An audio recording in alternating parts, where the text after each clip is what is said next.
So first up is development updates.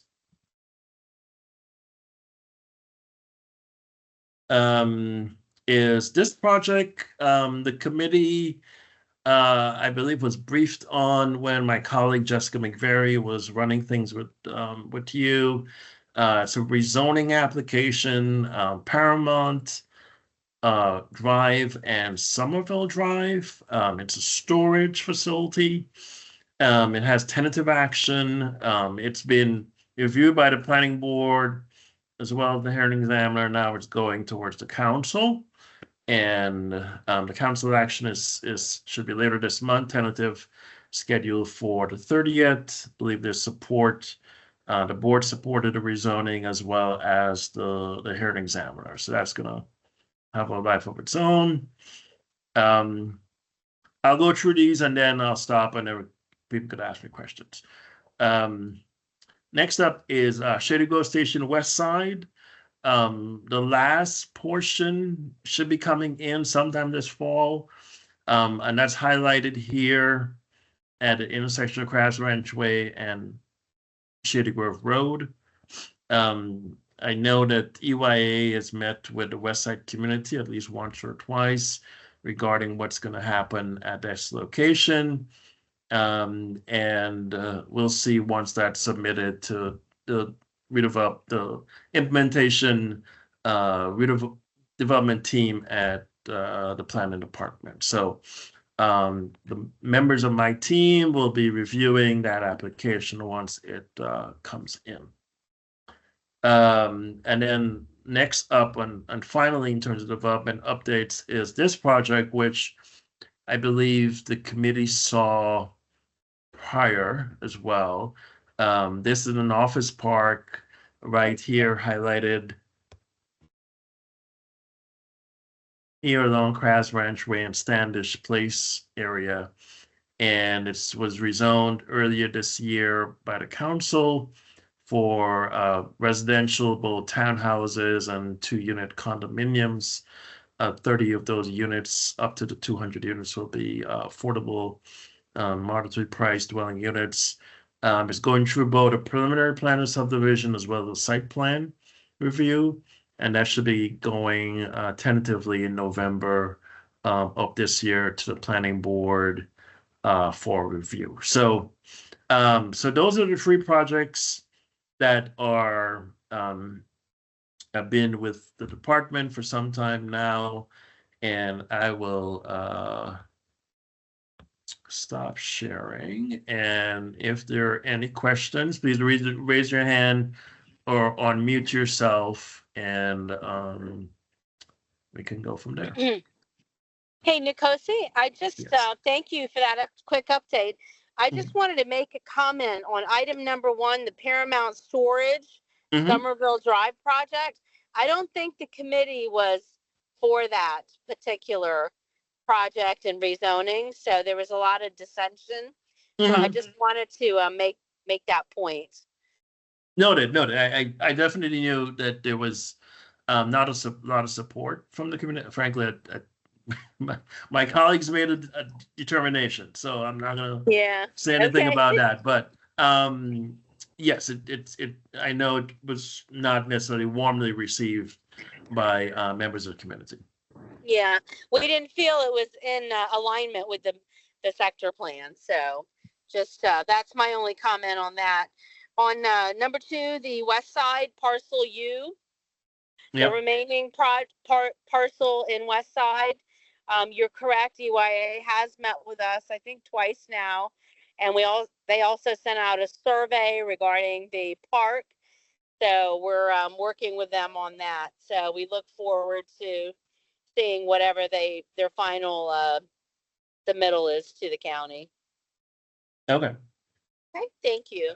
Sure. I see Ted Willard's hand. Yeah. Just on the West Side piece there, and the one thing that seemed to me, I'll just bring this up in terms of what I think the committee would find valuable, although I have no belief that that's what's going to be acted on. But it seemed to me they were going to be borrowing development space from the other side of Crabsbent's Way to do the development that there, if I remember right, in terms of some of the things that there was going on.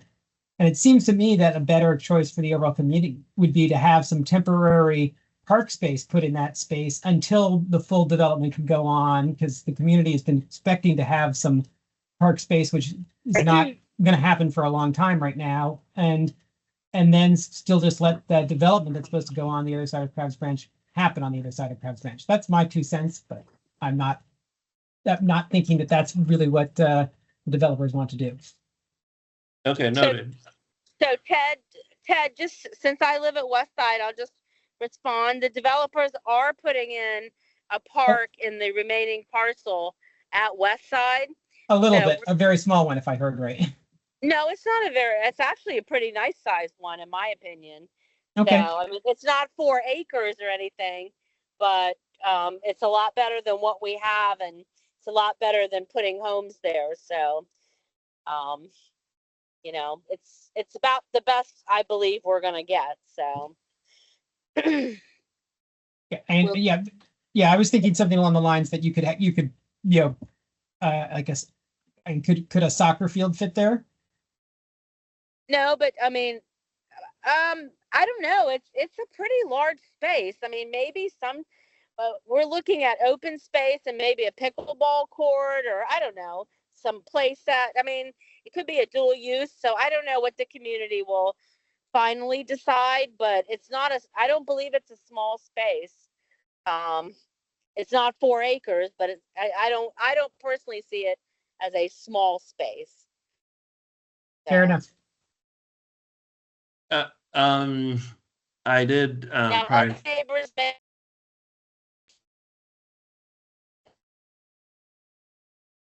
prior to this meeting, I'd reach out to EYA to get a representative to come to give you an update. So they're not yet ready to do that. So hopefully between now and the next time we meet in November, we should have someone from, maybe by then the submission will come our way. The planning department will be working through the process. So, but just make sure that next time we'll have someone from EYA come here and give you an update. So at least you'll see the plans and be able to question them, etc.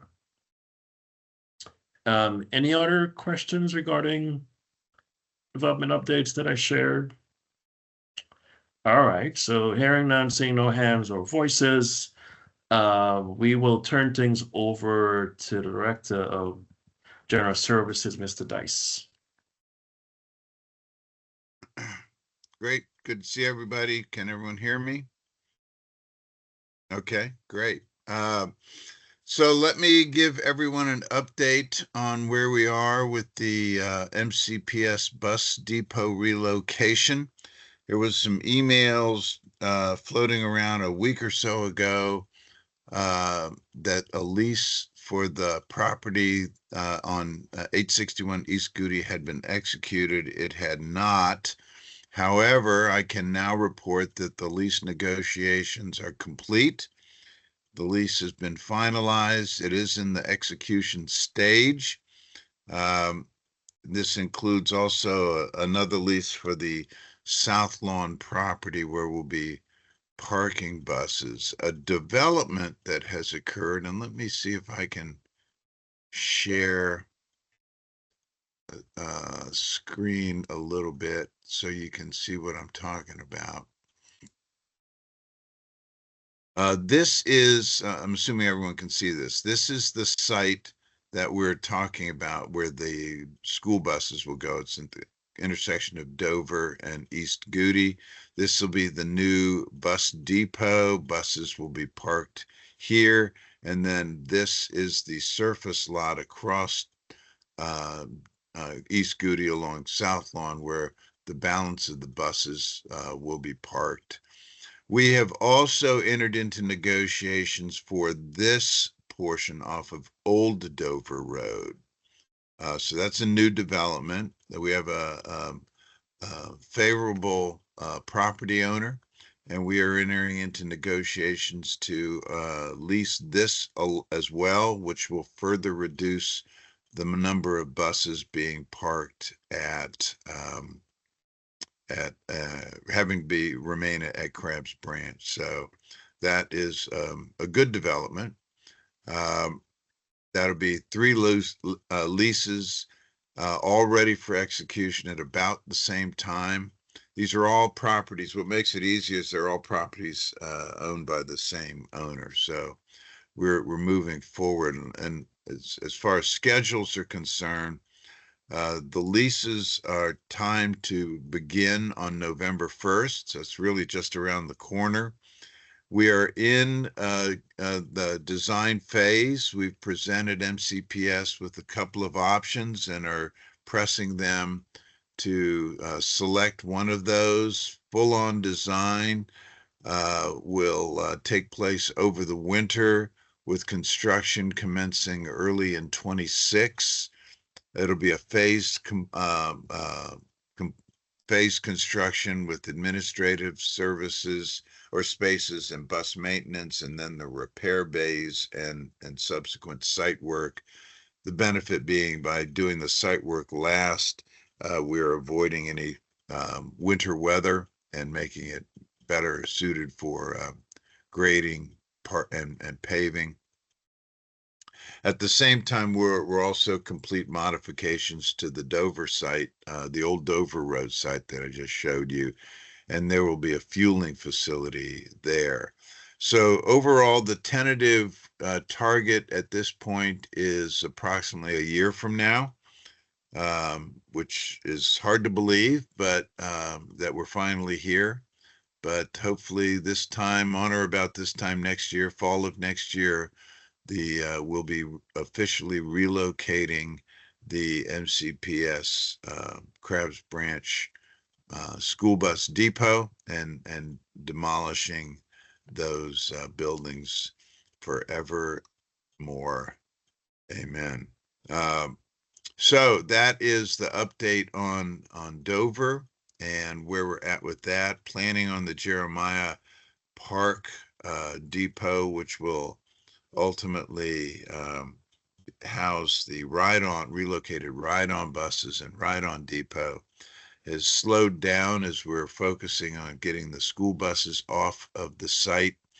However, the negotiations with the state and with WMATA to acquire the access road and subsequent properties there are continuing to move forward very successfully, and we anticipate that all to be resolved within the next 6 months or so as well, and we'll offer more land there up for development, including commercial development, that might open up some other options for us on the ride-on bus depot. So that is a quick summary of where we are at. I think I can stop sharing. Did I stop sharing? Yeah. And open up for any questions. David, I am so sorry. I had communication issues. Did you say that a lease had been signed or was almost signed? The lease is in the execution phase. It's all done. The lease is completed and it's being distributed for execution. Wow, that is amazing. Yeah. I am jumping out of my seat. Well, be careful if you're driving. Right now, my husband's driving, but this is wonderful. Thank you so much. Thank you to everybody who has been instrumental in getting this done. Well, thank So, you. yeah. And then just to reiterate, you said roughly 1 year from now, the fall of 2026, we Yep. should be relocating the depot for the MCPS. Yeah. And then as far as the ride-on, you said there may be other options to keep it out of the east side.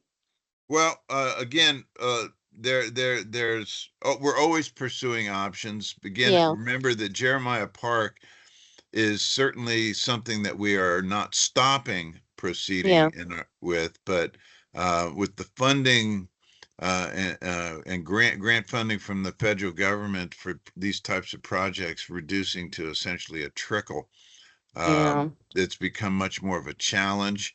And so we're while we proceed with that, we still have our development partner on that project. With the school buses relocating now, it's a smaller facility. The absence of having to house and maintain school buses there reduces the size of that project by about $100 million. So makes it a bit more affordable, but it's still a sizable sum of money, and we're going to require some federal grant funds in order to accomplish that. So, so in the meantime, we're looking to see what other options. So I'm running a number of parallel tracks here to not giving up, but still continuing to move forward. Yeah. Okay, that makes a lot of sense to me. I mean, definitely the funding and the lack of funding coming in is horrible for anybody that's looking for funding. So, That's right. I mean, going back to the school buses, so a year from now, school buses are gone. The site is being demolished and prepped for Jeremiah Park, the next phase. And then Yes, so the redevelopment's a portion of it. yeah. So how do you have any information on that? Like what you see, how that progresses, what are the next steps once that gets going? Well, as far as the demolition of the school bus depot, remember there'll still probably be, it depends on how many buses we can fit onto that old Dover Road site, but there's still probably going to be 150 or 200 buses that will push into the back of the Jeremiah Mm-hmm. Park, but well out of sight of the community, and certainly out of sight sufficiently to allow for us to continue with development plans of the east side of Crabs Mm-hmm. Branch. So, and again, a lot of that the timing of those sorts of project, it depends, is very economically affected. So we'll keep an ear to the rail Yeah. on the housing markets. Things are looking good, but the encouraging aspect of all of this is that as the economy improves, housing starts go up, and with that, this will be one of the largest undeveloped pieces of ground in the county at that time. We expect it to garner quite a bit of interest. Yeah. Okay, awesome.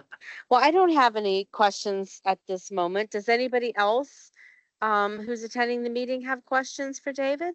Someone I just saw was asking about the school. The school site is still part of the development plan. When and whether a school is ultimately constructed will be entirely up to Montgomery County Public Schools, but the site is part of the development plan.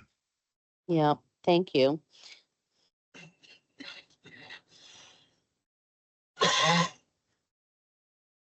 All right. Any other questions, comments for David? No, that's fabulous news there. So that's great Yeah, it's hard to prospect. believe we're finally here. I know, yes. We've been at this for a long, long time. Long time. So I can't probably, believe it's true. yeah. I So I know. I think I'm personally going to hold the gate open for the last bus to leave. to leave. Oh, I'll be standing right there next to you, my friend. So, gosh, I Yeah. So mean, It's more amazing. of closing the gate after they leave that Yeah, really. that's true. That's That's a very good point. one. I like that. Yeah. yeah. Cool. So yeah, kudos to you and all the fine folks that it's part of your team at DGS who end up being Thank that you. wheel. I'll pass that on. Yeah. Yeah. I did want to mention one other community activist, Jeff Resnick, who's worked tirelessly on this project. And, I'm going to let him know this news. But I just wanted to say thank you to him because he's really the one that got me involved and, had me, I mean, he's taught me a lot. He and Carol have taught me a lot. So I'm very thankful to Jeff and everything he did over many, many years. So thank you, Jeff. Well, and I don't want to be a wet blanket here, but what I've also learned over the years is to not pop the cork on the champagne until the job is done. It's So done. Yes. Yeah. let's Yeah. we're going to continue to push forward, but Yeah. do so optimistically. Exactly. I like, as somebody just said, until the gate closes behind the buses, we're not done. So, That's right. So definitely understand that, and I'll relay that to the West Side community. This will be very good music to their ears, but we all need to be realistic because anything can change at any time. Funding, there may be no funding. I mean, so many things can happen. So we understand, but Yeah. we'll keep plugging along. Keep Well, the making. good news is, of course, the depot portion, all this is funded. The lease is funded. The construction, the depot is funded. So we have green lights in front of us. Yeah, And fantastic. I would you should also extend your gratitude to Councilmember Ludke, because she has been a tireless advocate for this too. In a time of great competition for capital improvement dollars, she has steadfastly supported this project. Yeah. Well, I will definitely, I would like to thank Councilmember Lutke and everything that she has done. Her office, Aaron Kraut. I mean, they have just been amazing. And I think their advocacy coupled with the West Side advocacy, coupled with, everything that your team has done, David, has just been the precursor to getting us where we are. So, I mean, I definitely thank Councilmember Lutke. I mean, she's a rock star. So, Aaron, please relay that to her from all of us. Will do.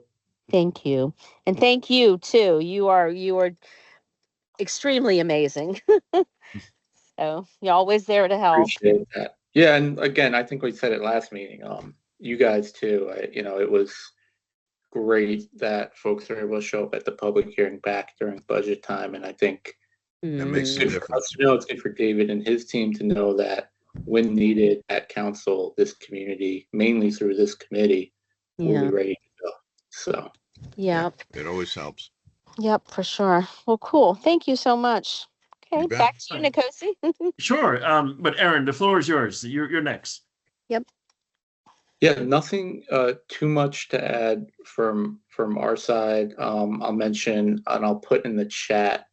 Thanks to Shobana and her HOA at Westside. They are co-hosting with our office a meeting about public safety. So not so much related at all to the subject of this committee, but we would be happy to talk about updates with people who may not be as in the loop at that meeting. It's mainly about public safety. It'll be on September 29th. I will put it in the chat. It'll be right at the West Side Clubhouse. Would really be awesome to see folks out there. We'll have Commander Satinsky, who's the police commander for the first district, which is the district that Shady Grove West Side. A lot of Durwood is in, although not all of Durwood. But I think it should be a good discussion. They can go over crime stats, things they can do around the metro station to deter and deal with crime. We can also talk about traffic and pedestrian safety, which we know is a big issue. Speeding on Crabs Branch, things of that nature. So I will put that in the chat. It would be awesome if folks could come and please spread the word. And then the second thing is, real quickly, about a month ago at the Laureate, HOC and EYA and Bazzuto, who did that project. As many of you know, that building and that project, the way it was financed through the county's housing production fund, it's a pretty unique situation in terms of creating some workforce level housing and some housing with 3 units too, more geared toward families with more units than your typical 1 unit or 2 unit metro adjacent apartment. And so it's gotten a lot of pub, that project. It was featured in the New York Times about a year and a half ago. So actually about a month ago, HOC hosted a group from Hawaii of elected officials and planning people from Hawaii, from Maui, who came all the way here. And I was surprised to learn this. They came basically to see that project, which is pretty interesting, we thought. And obviously they love the area and they love the project, and Dawn was sure to tell them that we weren't done yet. That whole empty parcel across the street there, a lot has happened with that. So they were interested to learn about the ins and outs of that history as well. So there's a lot to be proud of in the community. And I'll put this flyer in the chat and hope to see people on the 29th. Yep. I just wanted to add something to that. We had related to the public safety and also the last multifamily building. We had our first, West Side had their first national night out.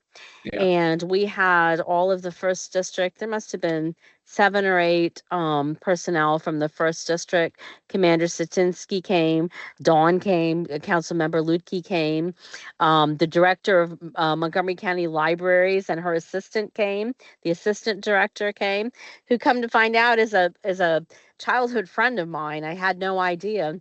Oh, wow. And yeah, so they stayed the whole event. It was a wonderful event. And, they really, their attendance really bred a community feel, an uplifting community spirit to West Side. So I think, this public safety briefing that we're going to have on the 29th, which, anybody from this group who'd like to attend, please come, and bring others with you. I think we'll just do more of the same. And we're really looking forward to it. So formal notice is going to go out to our West Side folks, but we're looking forward to hosting Dawn and being a part of this great event on the 29th. Yeah, and it looks like actually I can't share it in the chat or it won't open. So I'm just going to send it out to the email thread, which is probably more efficient anyway. So perfect. Cool. Thanks, Aaron. Yeah. Any other questions for Aaron? Comments? None. Okay, are there any other topics for this evening? Ted, your hand is up.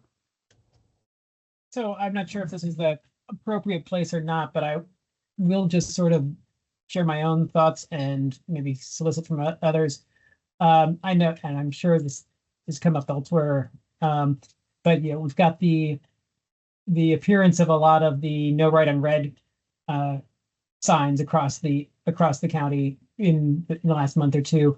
I can speak about some frustration as a driver around a number, but I'm not going to go touch that. The only one I would sort of want to hit and sort of see how others, members of the community here feel, because I've experienced it as both a driver and as a passenger, and question it, is as you're on Redland Road to turn into the Shady Metro access area.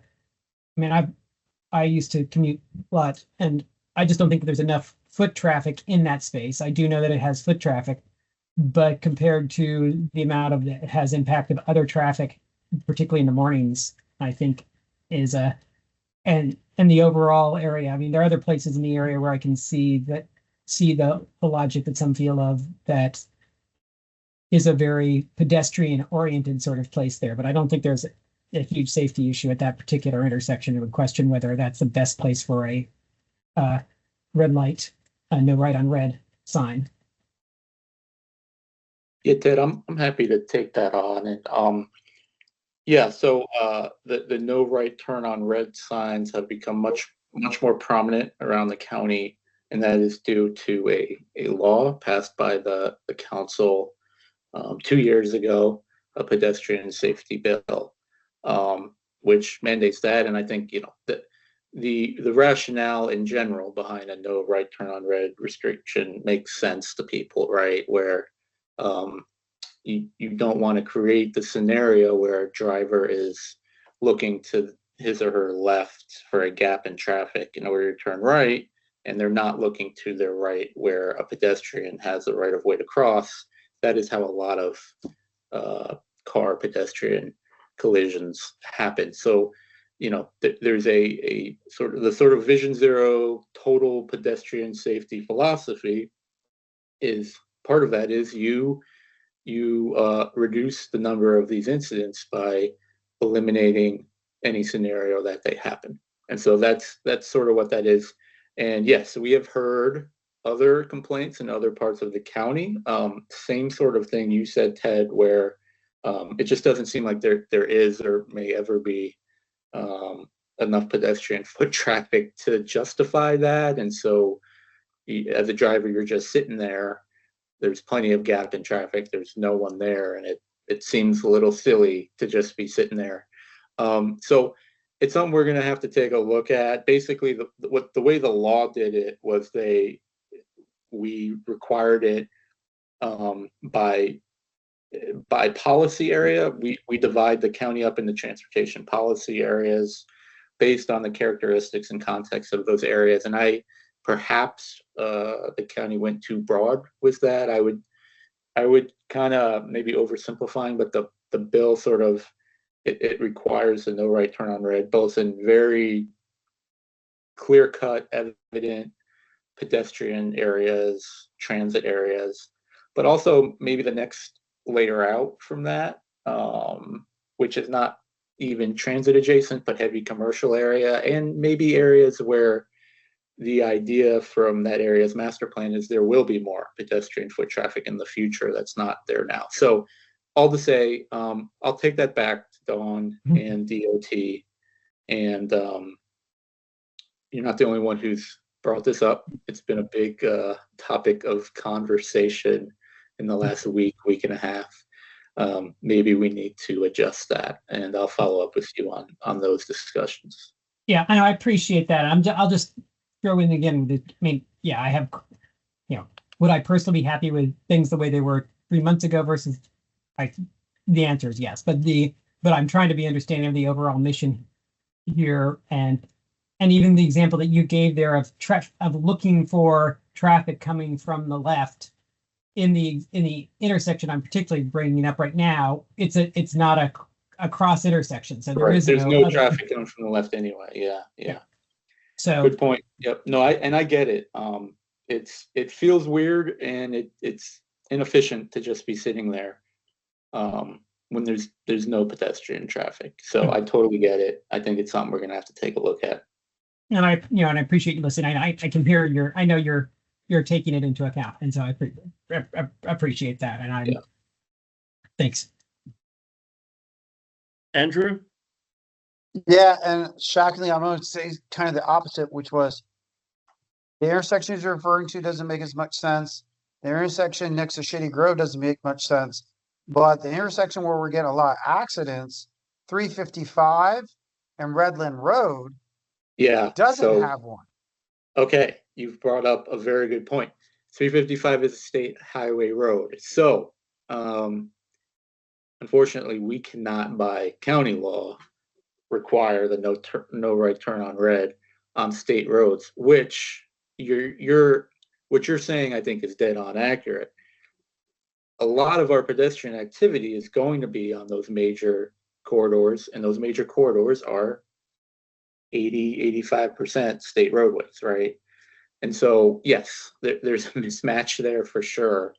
That's going to take more work with the state. And then I think we also need to see how the county, purely county intersections go. And we're already hearing feedback like from Ted and others that it may be too much. So, but good point, Andrew. And yeah, that would take the state following us. Yeah, because that intersection is lots of accidents. Yeah, and people trying to get the metro from King Farm, and totally. Yep. All right, cool. Thanks for the answer. Any other issue for the good of the order? All right, so hearing none, we will have our next meeting in November. It will be on, look at the calendar, likely November 12th. Yeah, in the interim, I'm back at Shady Grove. You can reach out to me, David, or Aaron, regarding any other county issues that we could help facilitate in terms of resolution. So with that, thanks again for participating. Your engagement is important for all the county folks here this evening. So especially David on the implementation side as well as Aaron. So again, thank you and take good care evening. and enjoy the rest of the evening. Thank you. Bye-bye.